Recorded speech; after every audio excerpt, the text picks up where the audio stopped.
All right, now in this problem here, we're talking about the properties of exponents. So before we get started, there's a couple of exponent properties that maybe we should address. We'll do it in green. So the first one to talk about is the product rule. Remember, guys, if you ever have, let's say, x to the power of a times x to the power of b, and they're multiplying, then what will happen is their exponents will add. Now this is of course only true if the bases, right, those x's are the same, right? If I have x to the a times y to the b, that does not make some crazy xy to the a plus b. That's not true. It doesn't, this will not mix, it'll just stay as is. All right, so I'm gonna actually go ahead and erase that because I don't even want that in your guys' mind. The next one is the quotient rule, right? If two exponentials are dividing, then their powers will subtract. So x to the a divided by x to the b, that would make x to the a minus b. That's the first one. That's the second one. Now, the third rule that we're going to use is the idea of it's the power rule. If I have some exponential, which is then being raised to a power, right? See how the exponent is within that power? Then what's going to happen is that power will actually multiply with the exponential. So you get x to the a times b. And the last thing to address is negative exponents. What do negative exponents do? Well, if I ever have some sort of, let's say I have x to the negative a negative exponent is is going to result in a reciprocal. Okay, that's, if you remember, reciprocal is when you flip it.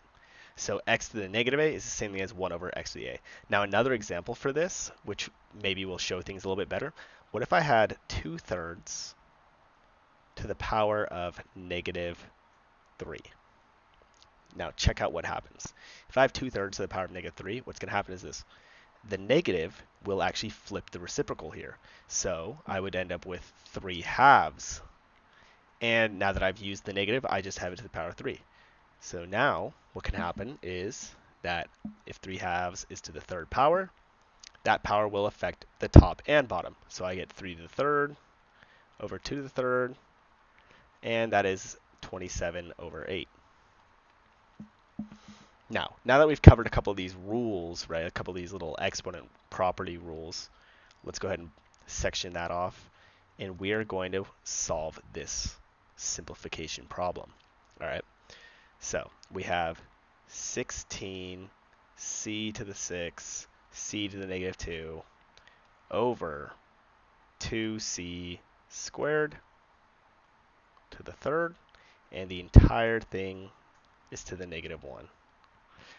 Now, we can do this in a couple different orders, right? But what I want to do is I kind of want to work with things one piece at a time. So let's start with the top part here. I have c to the 6 times c to the negative 2. Well, according to our first rule here, the product rule, if I multiply two exponentials, their exponents add. So 6 plus negative 2 would make 4. So this will give me 16c to the fourth on top.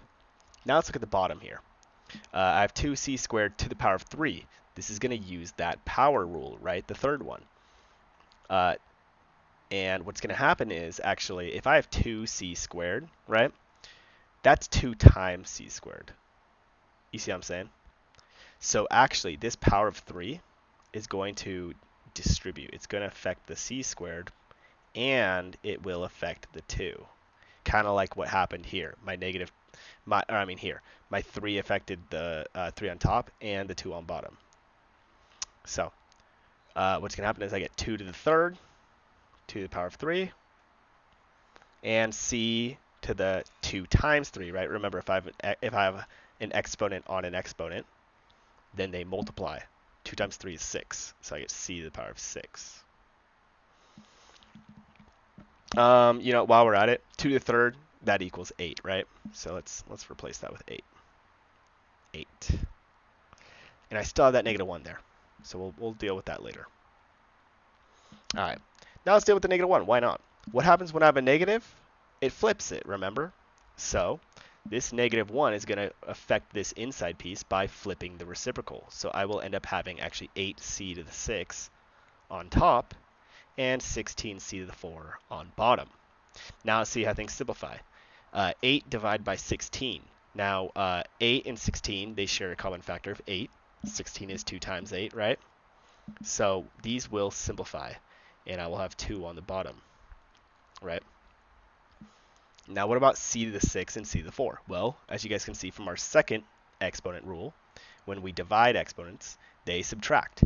So c to the 6 divided c to the 4 would be c to the 6 minus 4. That's c squared. And that will be my final answer, c squared over 2.